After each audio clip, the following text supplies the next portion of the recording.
हैरान कर देने वाले दावे किए। राधिका की मां मंजू यादव ने पुलिस को बताया कि वो कमरे में लेटी हुई थी, उन्हें पता ही नहीं कि कैसे क्या हुआ। मंजू यादव ने कहा कि वो नहीं जानती कि उनके पति ने बेटी की हत्या क्यों कर दी। मंजू यादव ने कहा कि आरोपी दीपक को हमेशा से अपनी पत्नी और बेटी दोनों पर शक रहता था। एक बार तो दीपक ने अपनी पत्नी से सिर्फ इसलिए झगड़ा कर लिया था क्योंकि वो अपने ही देवर से बात कर रही थी। मंजू यादव ने बयान दिया कि राधिका का चरित्र अच्छा था और उसने कभी परिवार की बदनामी नहीं की। लेकिन यहां पुलिस को मंजू यादव की भूमिका पर भी शक है, क्योंकि गोली चलने की आवाज सुनकर राधिका के चाचा भागे भागे आ गए, लेकिन राधिका की मां मंजू यादव कह रही कि उन्हें पता ही नहीं चला कि क्या हुआ। यह कैसे संभव है? उधर राधिका के पिता दीपक यादव ने पुलिस को जो बयान दिया उसमें उसने यही कहा कि वो समाज के तानों से परेशान हो गए। घटना वाले दिन यानी गुरुवार को क्या हुआ था, इसके बारे में डिटेल में राधिका के पिता दीपक यादव ने पुलिस को बताया कि जब वो दूध लेने अपने गांव जाते थे तो लोग ताना मारते थे, कहते थे कि तेरी बेटी तो बढ़िया पैसा कमा रही है, तेरे मजे हैं, तू बेटी की कमाई खा रहा है। लोगों के ताने सुन सुनकर वो परेशान हो गए थे और उसने अपनी बेटी राधिका से कहा था कि ये एकेडमी बंद कर दो। इस पर राधिका ने कहा था कि लोग क्या कहते हैं, मुझे इसकी परवाह नहीं है। आरोपी पिता दीपक ने कहा कि उसने परिवार को भी राधिका से एकेडमी न जाने के लिए कहा था, मगर राधिका नहीं मानी। फिर दीपक ने अपनी लाइसेंसी रिवॉल्वर निकाली और किचन में खाना बना रही अपनी बेटी राधिका को 4 गोलियां पीछे से मार दी। दीपक यादव का कहना था कि वो समाज से मिले तानों से परेशान रहते थे, इन तानों से उनके मान सम्मान को ठेस पहुंचती थी, इसी वजह से उन्होंने यह कदम उठा लिया।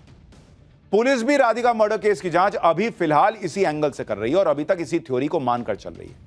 आप गुरुग्राम पुलिस का बयान सुनिए, फिर आपको बताऊंगा कि इस थ्योरी पर आरोपी दीपक के रिश्तेदार क्या कह रहे हैं।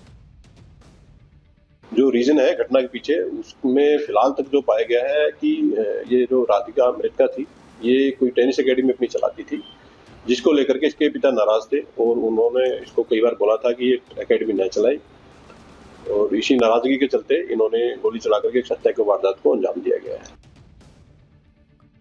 जिस 49 साल के पिता पर अपनी 25 साल की बेटी को 4 गोलियां मारने का आरोप है, अब उस पिता का सबसे लेटेस्ट वीडियो भी देख लीजिए। एक वीडियो है जिसमें दीपक पुलिस की हिरासत में दिख रहे हैं। दीपक के हाव भाव को देखकर यह कहीं से नहीं लग रहा कि उन्होंने अपनी बेटी की हत्या की है और उसका कोई पछतावा है उनको। दीपक के इस हाव भाव से यह शक और गहराता जा रहा है कि जरूर कोई ऐसी बात हुई जिसकी वजह से दीपक ने अपनी बेटी की जान ले ली और उन्हें इस बात का कोई पछतावा नहीं। आप चेहरा देखिए, इस आदमी ने अपनी बेटी को 4 गोली मारी है और उस बेटी को मारी है जिसको बहुत प्यार करते थे और वो मर गई है। यह चेहरा देख के लग रहा है यह वजह सिर्फ समाज के ताने या बेटी की कमाई तक सीमित नहीं हो सकती, लोग कह रहे हैं इस चेहरे को देखकर। हैरानी की बात यह भी कि राधिका की जिस टेनिस एकेडमी को पिता और बेटी के बीच झगड़े की वजह बताया जा रहा है, राधिका वहां पिछले 25 दिनों से जा ही नहीं रही थी और राधिका ने वहां 1 महीने ही काम किया था।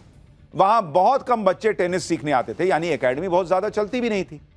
तो सवाल उठ रहा है कि जब राधिका वहां ज्यादा जा ही नहीं रही थी और अभी तो कई दिन से जा ही नहीं रही थी, ज्यादा बच्चे आ नहीं रहे थे, तो फिर राधिका के पिता आरोपी दीपक टेनिस एकेडमी को लेकर बेटी से इतना नाराज क्यों होंगे कि गोली मार देंगे? और जब ज्यादा बच्चे नहीं आ रहे थे तो इतनी कमाई भी नहीं हो रही होगी कि लोग ताना मारे कि तू तो बेटी के पैसे पे पल रहा है। जब टेनिस एकेडमी बहुत ज्यादा चल ही नहीं रही तो राधिका की कमाई खाने जैसे तानों की बात कहां से आई, ये सवाल खड़ा हो रहा है। गुरुग्राम में जहां राधिका 35,000 रुपए किराए पर टेनिस एकेडमी चला रही थी, वहां से हमारी एक रिपोर्ट देखिए। यही टेनिस यहाँ पर ही बच्चों को वो टेनिस सिखाती थी। सुबह 7 बजे के आसपास यहाँ पर वो आती थी और करीब 1 से 1.5 घंटे तक यहाँ पर बच्चों को टेनिस सिखाने के बाद वो चली जाती थी। उसके बाद शाम को एक बार फिर राधिका जो है वो आती थी और यहाँ पर बच्चों को टेनिस सिखाती थी। राधिका के साथ एक और कोच की बात जो है वो ग्राउंड स्टाफ कह रहे हैं, जिनका नाम सावंत है। एकेडमी तो बहुत दिन से थी, लेकिन राधिका मैम ने लगभग 1 महीने काम किया यहाँ पे। 1-2 बच्चे आते थे, फिर वो छोड़ के चले गए थे एकेडमी। अच्छा, तो कब से राधिका जी यहाँ पे नहीं आ रही थी? लगभग 20-25 दिन तो हो ही गए थे उनको नहीं आ रही थी, छोड़ के ही चली गई थी। सैलरी भी नहीं दिया था, उनसे बात किए तो उन्होंने कहा कि हम लोग तो बाहर जा रहे हैं। सावंत सर से बात हुआ तो बोले बाहर जा रहे हैं हम कहीं। राधिका के टेनिस एकेडमी में बच्चों को टेनिस की ट्रेनिंग देने का एक वीडियो भी सामने आया। इस वीडियो में राधिका छोटी बच्ची को टेनिस की ट्रेनिंग दे रही है। ये जो आपको बॉल फेंकती हुई लड़की दिख रही है, यही राधिका है। राधिका ने एक मैच के दौरान कंधे में चोट लगने के बाद कुछ महीने पहले ही ये टेनिस एकेडमी खोली थी। 25 साल की राधिका यादव भारतीय टेनिस की उभरती हुई खिलाड़ी थी। राधिका ने इंडियन टेनिस फेडरेशन यानी ITF महिला डबल्स में अपने करियर की सबसे अच्छी रैंकिंग 113 रैंक हासिल की।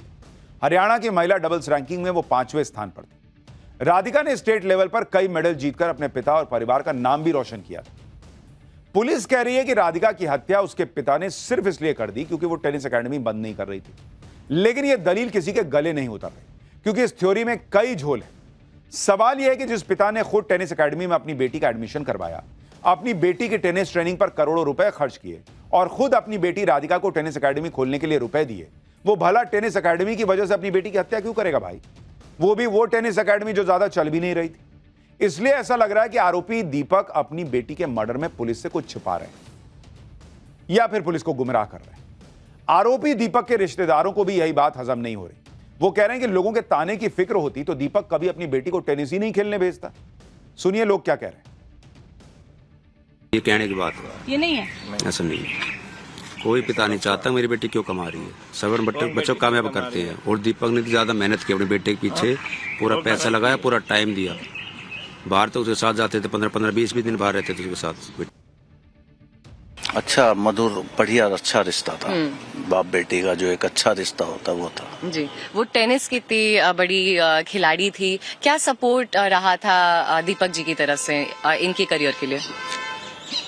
दीपक ने तो बचपन से उनको, जब उनको पता चला बेटिया का ये शौक है तो उस शौक को हुनर में बदला। वो साथ जाता था, उसकी ट्रेनिंग कराई, कोचिंग कराई। नहीं, गुस्से वाले भी नहीं थे, खुश दिल था। तो आपने कैसे रिएक्ट किया जब आपको ये बात बताई गई? गलत तो लगा, बहुत बुरा लगा और गलत लगा। बाप बेटी का अच्छा व्यवहार था, आपस में रिलेशन अच्छा था, तो उसके बारे में भी ऐसा कुछ नहीं। जहां तक बेटी की कमाई खाने के तानों की बात है, तो दीपक को लेकर यह दावा है कि दीपक यादव के पास पैसे की कोई दिक्कत नहीं थी। परिवार गुरुग्राम के पौष इलाके सुशांत लोक में रहता था। दावा है कि दीपक यादव को हर महीने लाखों रुपए की कमाई किराए से हो जाती थी। उसका कंस्ट्रक्शन का काम भी था। दावा तो यह भी है कि दीपक ने अपनी बेटी को 2 लाख रुपए का टेनिस रैकेट भी लेकर दिया था। यानी बेटी की कमाई का इस्तेमाल करने वाली थ्योरी में कहीं से कोई दम नहीं दिख रहा। भाई जो खुद पैसा कमा रहा है वो बेटी की कमाई पे पल रहा है, ये कैसे बात होगी? क्या इस मामले में सच कुछ और है जो बताया नहीं गया अभी तक? आरोपी दीपक के करीबी भी कह रहे हैं कि दीपक तो अपनी बेटी को दुनिया में सबसे ज्यादा प्यार करता था। परसों में दीपक से मिलके गया था, ऐसी कोई बात नहीं थी, सब सामान्य था बिल्कुल। परसों में मिलके गया, कुछ कंस्ट्रक्शन कराना था, उसने बिल्डर मेरे साथ था, ऐसा कोई बात नहीं थी। दीपक खुद क्या करते थे? दीपक कंस्ट्रक्शन का ही काम करते थे। अच्छा। इंटीरियर डिजाइनर का काम करते थे। और सबसे ज्यादा परेशानी होती है आदमी का पैसों की, इस चीज की कोई कमी नहीं थी उनके पास। सबसे बड़ी बात यह है। तो लोग, जैसे कि उन्होंने FIR में भी है कि लोग उनको ये ताने मारते थे कि अपनी बेटी का कमाई खाते हो। ये सब बकवास है। यही समझ में आ रहा है कि बेटी के खेलने से नाराज थे, दो आस पड़ोस के तानों से नाराज होकर बेटी को गोली मार दी। नहीं, ऐसा कुछ नहीं है, कहने की बातें हैं, बात कुछ और, उसका हमें भी नहीं पता अभी। वो दीपक जाने, बेटी जाने। पूरा जरूरत से ज्यादा प्यार करते थे, समझ गए। वो अपनी बेटी को दुनिया में सबसे ज्यादा जो प्रिय चीज थी उसकी वो थी। यानी पैसे की कोई कमी नहीं थी और दीपक जो है वो अपने बेटी राधिका को बहुत प्यार करते थे।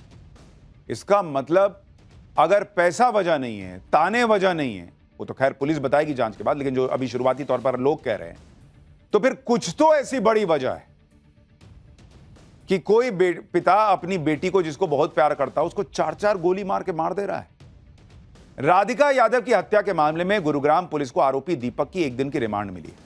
पुलिस ने बताया कि हत्या में शामिल पिस्टल के कारतूस बरामद करने हैं ताकि यह वेरीफाई किया जा सके कि आरोपी ने कितने कारतूस खरीदे थे। कारतूस बरामद करने के लिए आरोपी दीपक को रेवाड़ी ले जाया जाएगा। पुलिस के मुताबिक दीपक पुलिस पूछताछ में सहयोग नहीं कर रहा है, बार बार बयान बदल रहा है। पुलिस ने कहा है कि वो राधिका के सोशल मीडिया अकाउंट्स को भी रिकवर करेगी। पुलिस के मुताबिक वो इस हत्याकांड की हर पहलू से जांच करेगी और आरोपी दीपक के बयान को वेरीफाई भी करेगी। हत्या के पीछे की असली वजह तक पहुंचने का प्रयास करेगी। लेकिन इस घटना ने देश में हर किसी को हिलाकर रख दिया। इससे पहले जिस तरीके से घटना आई थी, राज कुशवाहा और वो पूरा मामला कि एक पत्नी जो है वो पति को मार दे रही है, और यहां एक पिता जो है वो बेटी को गोली मार दे रहा है। रिश्तों में जो ये तनाव है, ये दरार है, इसको लेकर चिंताएं बढ़ती जा रही। पाठशाला में फिलहाल अब अगली क्लास का वक्त हो गया है। कल पाकिस्तान में अजीत डोभाल का नाम गूंजा, आज एनएसए डोभाल ने मुनीर शहबाज सबको धो डाला। कश्मीर में पीएम मोदी ऐसा कौन सा काम करने जा रहे हैं कि भर भर आंसू रोएगा पाकिस्तान। अब इसका चैप्टर खोल रहा हूं। अब तक पाकिस्तान को नरेंद्र मोदी निपटा रहे थे, अब मोर्चा संभाल लिया है राष्ट्रीय सुरक्षा सलाहकार अजीत डोभाल ने, नरेंद्र मोदी के सबसे खास लोगों में से एक ने। मोदी और डोभाल की जोड़ी ऐसी है जिससे पाकिस्तान का फर्जी फील्ड मार्शल असीम मुनीर भी कांपता है। अजीत डोभाल ने आज ऐसा पाकिस्तान को ललकारा है कि मुनीर के साथ हाफिज सईद, मसूद अजहर के भी होश उड़ गए होंगे। अजीत डोभाल ने ऐसा खुलासा कर दिया, जो असीम मुनीर फर्जी फील्ड मार्शल बनकर अय्याशी कर रहा है, उस असीम मुनीर को खुद पाकिस्तान ही निपटा देगा। इसी बीच पाकिस्तान के लिए एक और बुरी खबर भी आ गई। असीम मुनीर तो खुद अय्याशी कर रहा है, लेकिन मुनीर की यह अय्याशी भिखमंगे पाकिस्तान को पूरी तरह से डुबोकर ही मानेगी। पाकिस्तान का क्या होने वाला है ये तो आगे बताऊंगा, लेकिन पहले देखिए कि पाकिस्तान ने कल ही अजीत डोभाल का नाम लिया और आज सबके सामने आकर अजीत डोभाल ने असीम मुनीर और आतंकी पाकिस्तान की कैसे जबरदस्त धुलाई की। अजीत डोभाल वो हैं जिनके नाम से पाकिस्तान कांपता है। नरेंद्र मोदी और अजीत डोभाल की जोड़ी ने पिछले 11 साल में पाकिस्तान के पसीने छुड़ा कर रख दिए। पाकिस्तान तो आए दिन डोभाल का नाम लेता रहता है कि डोभाल ने पाकिस्तान की दुर्दशा करके रख दी। पाकिस्तान में चींटी भी मरती है तो पाकिस्तान डोभाल डोभाल चिल्लाने लगता है। डोभाल का खौफ पाकिस्तान में आज से नहीं, डोभाल वो हैं जो पाकिस्तान में 7 साल तक जासूस बनकर रहे और पाकिस्तान को भनक तक नहीं लगी। अब तो अजीत डोभाल पाकिस्तान को खुला ठोक रहे हैं, तो पाकिस्तान घबराया हुआ है कि कब फिर कहां से मार पड़ जाए। इसलिए बात बात में पाकिस्तान अजीत डोभाल का नाम ले आता है। कल भी पाकिस्तान में अजीत डोभाल का नाम गूंजा था। आप सोचिए अजीत डोभाल के नाम भर से पाकिस्तान की कैसे हालत खराब होती है कि वहां बैठ के इस तरह का प्रोपेगेंडा फैलाया जा रहा है कि अजीत डोभाल की वजह से पाकिस्तान की हालत खराब है, वहां आतंकी हमले हो रहे हैं। कौन विश्वास करेगा? दरअसल पाकिस्तान की आर्मी इसलिए बौखलाई हुई है क्योंकि बीएलए यानी बलूचिस्तान लिबरेशन आर्मी ने पाकिस्तानी सरकार और मुनीर सेना की नाक में दम कर रखा है। बीएलए लगातार पाकिस्तान में अटैक कर रही है। बीएलए के लड़ाके पाकिस्तान में सेना के लिए काल बन चुके हैं। पाकिस्तानी सेना बीएलए से निपटने में नाकाम साबित हो रही है। अब पाकिस्तान की आर्मी के लिए मुसीबत इसलिए बढ़ गई क्योंकि मंगलवार से बीएलए ने बड़े हमले शुरू कर दिए। बीएलए ने पाकिस्तान में इस ऑपरेशन को ऑपरेशन बाम नाम दिया है। इस ऑपरेशन के तहत अभी तक बलूचिस्तान में 17 सरकारी और सैन्य ठिकानों को निशाना बनाया जा चुका है। बताया जा रहा है कि ऑपरेशन बाम में अभी तक पाकिस्तान की सेना और फ्रंटियर कोर को भारी नुकसान हुआ है। पाकिस्तान की सेना बीएलए से हर मोर्चे में फेल साबित हो रही है। ऐसे में अपनी नाकामी छिपाने के लिए पाकिस्तान बीएलए के हमलों का ठीकरा भारत पर फोड़ रहा है और अजीत डोभाल का नाम ले रहा है। लेकिन दुनिया जानती है कि आतंकवाद को कौन पाल रहा है। मुनीर की आर्मी खुलेआम आतंकियों के जनाजे में दिखाई दी थी। मसूद अजहर और हाफिज सईद को पाकिस्तान पालता, ये सब जानते हैं। वहां आतंकी खुलेआम घूमते हैं, रैलियां करते हैं। पाकिस्तान की पुरानी आदत है कि पाकिस्तान में जब भी कुछ हो जाए तो भारत पर आरोप लगाओ। लेकिन इस बार पाकिस्तान की आर्मी ने अजीत डोभाल का नाम लेकर गलती कर दी। कल पाकिस्तान ने अजीत डोभाल का नाम लिया और आज अजीत डोभाल ने मुनीर, हाफिज सईद और पाकिस्तानी सेना सबको धो डाला। Thereafter, a lot of things are said that this thing, foreign press and all these things, they said Pakistan did that and this. You tell me one photograph, one imagery. In, these days, these imageries are from the satellites all over the world. They are this thing. Which shows any Indian damage being done, even a glass pane having been torn. I don't know, only our forces will be knowing what's happening in this thing, but I am just telling, they brought out photographs, they wrote this thing, the New York Times put it this thing, put out, where is this thing? Only imagine they said 13 air bases of Pakistan now and now, before 10th May and after 10th May. यानी अजीत डोभाल खुलकर बता रहे हैं कि भैया पाकिस्तान को ऐसा ठोका कि पाकिस्तान को नानी याद आ गई। लेकिन भारत को कहां ठोका, इसका कोई सबूत तो दिखाओ, एक फोटो तो दिखाओ कि भारत का एयरबेस फोड़ दिया, ब्रह्मोस गिरा दिया, ये कर दिया, वो कर दिया, सबूत तो दिखाओ। पाकिस्तान ने ऑपरेशन सिंदूर में खूब झूठ फैलाया था। विदेशी मीडिया ने भी भारत के खिलाफ माहौल बनाया था और इसी के सहारे असीम मुनीर फर्जी फील्ड मार्शल बन गया। लेकिन अजीत डोभाल ने आज सबको एक्सपोज कर दिया कि एक शीशा भी भारत का नहीं टूटा। उल्टे पाकिस्तान को ऑपरेशन सिंदूर में भारत ने ऐसा धोया कि कोई भूल नहीं पाएगा। पाकिस्तान के बहुत अंदर तक जाकर भारत पाकिस्तान को मारकर आया। ऑपरेशन सिंदूर के बारे में पहली बार अजीत डोभाल खुद कुछ बोल रहे थे लोगों के सामने। सुनिए उन्होंने क्या बताया जो बहुत लोगों के एजेंडे को ध्वस्त कर देगा। We are really proud of it, not for necessarily what people perceive, that how much of an indigenous content was there. We are proud of it, that some of the best systems that worked, whether it was our BrahMos systems, whether it was our integrated air control and command systems, whether it was our radars, we decided to have 9 terrorist targets in the crisscross of Pakistan. It was not only border area something, which we thought were there this way. We missed none. Ajit Doval जो इस पूरी planning के पीछे थे operation सिंदूर की, वो खुद खड़े होकर बता रहे हैं कि जो भारत ने चाहा, जैसे भारत ने चाहा वैसे पाकिस्तान के साथ ठोका उसको और किया। अजीत डोभाल ने जो जो बातें बताई, अगर उसकी सच्चाई पाकिस्तान की पब्लिक तक पहुंच जाए तो फिर वो फर्जी फील्ड मार्शल बने घूम रहे असीम मुनीर को दौड़ा देगी, क्योंकि असीम मुनीर इसी झूठ के सहारे जिंदा है। पाकिस्तान में चौड़ा घूम रहा है कि भाई हमने तो भारत में ये कर दिया वो कर दिया।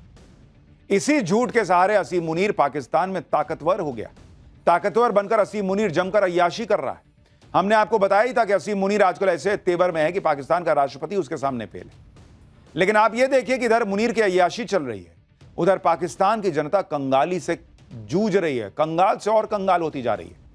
कंगाल पाकिस्तान में हाहाकार मच गया है। पहले ऑपरेशन सिंदूर में पाकिस्तान ने मुंह की खाई, अब भूखों मरने की नौबत आ गई। वर्ल्ड बैंक ने जो नई रिपोर्ट जारी की है उसके मुताबिक पाकिस्तान के लोग और ज्यादा गरीब हो गए। इस रिपोर्ट के मुताबिक पाकिस्तान में 44.7% लोग अब भी गरीब हैं। यानी पाकिस्तान की 25 करोड़ आबादी में से 12 करोड़ लोग अभी भी गरीब हैं। हर दिन 250 रुपए से कम की आय वाले लोगों की संख्या 4.9 से बढ़कर 16.5% हो गई। यानी पाकिस्तान में आप सोचिए भिखारियों की संख्या क्या है भाई, 16.5% लोग वहां ऐसे हैं जो दिन का 250 रुपया नहीं कमा पाते। पाकिस्तान में गरीब लोगों की आबादी लगातार बढ़ती जा रही है। मल्टी डायमेंशनल पॉवर्टी इंडेक्स बताती है कि पाकिस्तान में 30% से ज्यादा लोग स्वास्थ्य, शिक्षा और जीवन स्तर में भारी कमी का सामना कर रहे हैं। इस दिशा में पाकिस्तान से अच्छे तो पड़ोसी बांग्लादेश और नेपाल के आंकड़े हैं। वर्ल्ड बैंक ने अपनी रिपोर्ट में बताया कि अगर बड़े सुधार नहीं हुए तो पाकिस्तान दक्षिण एशिया में गरीबी का सबसे बड़ा सेंटर बन जाएगा। तो ये तो हाल है बॉस कि खाने को दाने नहीं, और ये पाकिस्तान जो है वो भारत को धमकाने निकलता है कि हम ये कर देंगे, हम वो कर देंगे। अरे अपने लोगों को पहले खाना खिलाओ यार, कायदे से उनको जिंदगी तो दो। देखिए कैसे भिखारियों जैसे रहते हैं ये लोग, और देख के दुख होता है कि इतना लड़ भिड़ के अलग देश बनाए, मार काट मचाए, और उसके बाद ऐसी जिंदगी जी रहे हैं। और ये मुनीर ये बड़े बंगले में रहता है भाई, बड़े बंगले में रहता है, घूमता है, मजे करता है, वहां की फौज के लोग मजे करते हैं। मुनीर के अय्याशी और पाकिस्तान की भूखमरी कंगाली के बीच एक और ऐसी खबर आई है जिससे पाकिस्तान को और झटका लगेगा। जिस वर्ल्ड बैंक के सामने जाकर पाकिस्तान पानी के लिए रो रहा था कि सिंधु जल समझौता भाई भारत ने स्थगित कर दिया, इसको कुछ करवाओ यार, पानी वानी दिलवाओ, उस वर्ल्ड बैंक से नरेंद्र मोदी कश्मीर के लिए ऐसा काम करवाने वाले हैं जिसे देखकर पाकिस्तान भर भर आंसू रोएगा। भाई सिंधु जल समझौता तो बहाल नहीं हुआ, लेकिन भारत सरकार वर्ल्ड बैंक से 3,119 करोड़ का फंड ले रही है। भारत सरकार के इस कदम से पाकिस्तान की नींद उड़ गई है, क्योंकि यह रकम जम्मू कश्मीर में क्वार बांध प्रोजेक्ट पर खर्च होगी। चिनाब नदी पर बन रहा यह प्रोजेक्ट रणनीतिक रूप से महत्वपूर्ण है। इस प्रोजेक्ट के पूरा हो जाने से 540 मेगावाट बिजली का उत्पादन होगा। पीएम मोदी ने अप्रैल 2022 में इस परियोजना की आधारशिला रखी थी। इस परियोजना को पूरा करने की डेडलाइन 2027 है, जिसके बाद घाटी में बिजली उपलब्धता और बढ़ेगी, औद्योगिक विकास हो पाएगा। कश्मीर में पीएम मोदी की स्ट्रैटेजी से पाकिस्तान के होश उड़े हुए हैं। पाकिस्तान की पब्लिक को समझ में आता है भाई कि इंडिया कहां से कहां पहुंच गया है और पाकिस्तान कहां रह गया। एक तरफ पाकिस्तान की जनता गरीबी और गुर्बत में से जूझ रही है, दूसरी तरफ पाकिस्तान की आर्मी के चीफ असीम मुनीर की अय्याशी खत्म नहीं हो रही। हमने आपको बताया था कि मुनीर 20 से 23 जुलाई तक श्रीलंका की राजनयिक यात्रा करने वाला है और वो राजसी ठाठवाड़ से श्रीलंका जा रहा है और वहां ऐसी ऐसी चीजें होंगी जिसमें बहुत पैसा खर्च होगा। सोचिए, उस देश का आर्मी चीफ ये कर रहा है, करना तो राष्ट्रपति को चाहिए, लेकिन वो खुद इनडायरेक्टली राष्ट्रपति बन ही गया, तो वो ऐसी ऐसी चीजें कर रहा है कि अगर वो ना करे तो वहां गरीबों का भला हो जाए। मुनीर के कारनामों से पाकिस्तान की जनता भी वाकिफ है। पब्लिक को सब समझ में आ रहा है, लेकिन मुनीर समझने को तैयार नहीं, और समझे भी तो कैसे, क्योंकि उसको पता है अगर समझेगा तो पब्लिक हटा देगी और ये नाटक करता रहेगा तो कुछ दिन बचा रहे।